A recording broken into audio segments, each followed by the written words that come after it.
নমস্কাৰ welcome to my YouTube channel টিআৰ knowledge. তো আপুনিও এজন কৃষক নেকি? বানপানীৰ সময়ত আপোনাৰো খেতিৰ ফচল নষ্ট হৈছে নেকি? যদিহে হৈছে আপুনি চিন্তা কৰিব নালাগে, আপুনি পাবলৈ গৈ আছে আপোনাৰ নষ্ট হোৱা ফচলৰ ক্ষতিপূৰণ। কাৰণ ইতিমধ্যে প্ৰধানমন্ত্ৰী ডাঙৰীয়াই আপোনালৈ এক বৃহৎ ঘোষণা কৰিলে যে যদিহে বানপানীত আপোনাৰো খেতিৰ ফচল নষ্ট হৈছে তেন্তে আপুনি 10,000 টকা পৰ্যন্ত আপোনাৰ একাউণ্টলৈ চৰকাৰৰ ফালৰ পৰা লাভ কৰিব পাৰে। আৰু এই টকা আপুনি এটা টোল ফ্ৰী হেল্পলাইন নাম্বাৰৰ যোগেদি কল কৰি নিজৰ একাউণ্টলৈ আনিব পাৰে। তো এই টোল ফ্ৰী হেল্পলাইন নাম্বাৰটোনো কি, আৰু লগতে এই হেল্পলাইন নাম্বাৰটোৰ যোগেদি আপুনি কল কৰি কেনেকৈ নিজৰ নষ্ট হোৱা খেতিৰ ফচলৰ ক্ষতিপূৰণ লাভ কৰিব পাৰিব এই সম্পূৰ্ণ জনাম।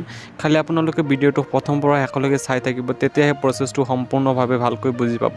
আৰু লগতে যদিহে আপোনালোক আমাৰ চেনেলটো পোনপ্ৰথমবাৰলৈ ভিজিট কৰিছে তো প্লিজ চেনেলটো ছাবস্ক্ৰাইব কৰি দিব আৰু কাষতে থকা বেল আইকনটো প্ৰেছ কৰি দিব, যাতে এনে গুৰুত্বপূৰ্ণ আপডেটবোৰ আপুনি সদায় পাই থাকিবলৈ সক্ষম হয়। তো বলক পলম নকৰি আমি আজিৰ ভিডিঅ'টো আৰম্ভ কৰোঁ। তো যদিহে আপোনাৰো খেতিৰ ফচল বানপানীত নষ্ট হৈছে তো আপুনিও PM ফচল বীমা যোজনা অৰ্থাৎ প্ৰধানমন্ত্ৰী ফচল বীমা যোজনাৰ অধীনত নষ্ট হোৱা আপোনাৰ খেতিৰ ফচলৰ ক্ষতিপূৰণ লাভ কৰিব পাৰে।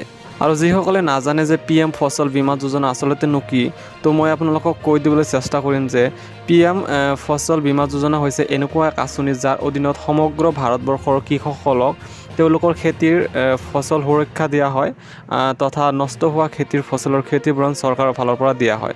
অৰ্থাৎ যদিহে আপোনাৰ খেতিৰ ফচল বানপানী, বৰষুণৰ অভাৱত খৰাং বতৰ হৈ তথা বনজুই ইত্যাদি ধৰণৰ প্ৰাকৃতিক দুৰ্যোগৰ ফলত যদিহে আপোনাৰ খেতি পথাৰটো নষ্ট হয় তেন্তে এই আঁচনিৰ অধীনত আপোনালোকক ভাৰত চৰকাৰে নষ্ট হোৱা ফচলৰ ক্ষতিপূৰণ ডাইৰেক্টলি আপোনাৰ বেংক একাউণ্টত নগদ হিচাপে প্ৰেৰণ কৰে, যাতে আপোনালোকে এই টকাৰ জৰিয়তে পুনৰ আপোনালোকৰ খেতিটো ৰোপণ কৰিব পাৰে। আৰু এইবাৰৰ বানপানীত যদিহে আপোনাৰো খেতিৰ ফচল নষ্ট হৈছে তেন্তে আপুনিও চৰকাৰী এটা টোল ফ্ৰী হেল্পলাইন নম্বৰ 14447 এই নাম্বাৰটোৰ যোগেদি আপুনি কল কৰি আপোনাৰ নষ্ট হোৱা ফচলৰ ক্ষতিপূৰণ দাবী কৰিব পাৰে। তো আপুনি এইটো হেল্পলাইন নম্বৰৰ কল কৰিলে আপোনাক সুধিব যে আপোনাৰ কি খেতি কেনেকৈ আৰু কিমান পৰিমাণে নষ্ট হৈছে। তো তেখেতক আপুনি নিজৰ নষ্ট হোৱা খেতিৰ ফচলৰ সম্পূৰ্ণ বিৱৰণ দিব লাগিব আৰু তাৰ পাছতে তেওঁলোকে আপোনাক আপোনাৰ ডকুমেণ্ট ভেৰিফিকেশ্যন কৰিবলৈ ক'ব।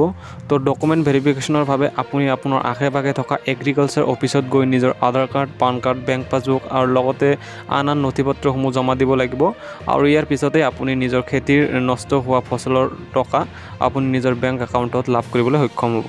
আৰু যদিহে আপুনি PM ফচল বীমা যোজনাৰ বিষয়ে অধিক জানিব বিচাৰে তেন্তে আপুনি নিজৰ মোবাইলৰ গুগল ব্ৰাউজাৰটো অ'পেন কৰি তাত আপুনি www.pm ফচল বীমা যোজনা বুলি চাৰ্চ কৰি দিয়াৰ লগে লগে এটা অফিচিয়েল ৱেবছাইট আহিব আৰু তাত গৈ আপোনালোকে ইয়াৰ বিষয়ে অধিক জানিব পাৰিব। তো আজিৰ ভিডিঅ'ত এইখিনি আছিল। আৰু যদি ইয়াত আপোনালোকৰ কিবা সুধিব লগা থাকে বা কিবা ডাউট থাকে আপোনালোকে নিঃসন্দেহে কমেণ্ট কৰিব পাৰিব, মই আপোনালোকৰ কমেণ্টৰ নিশ্চয় আনচাৰ দিম। তো আজিৰ ভিডিঅ'ত এইখিনি আছিল। যদিহে ভিডিঅ'টো ভাল লাগে প্লিজ ভিডিঅ'টো এটা লাইক কৰি দিব আৰু আমাৰ চেনেলটো ছাবস্ক্ৰাইব কৰিবলৈ নাপাহৰিব। তো পুনৰ লগ পাম এটা নতুন ভিডিঅ'ত।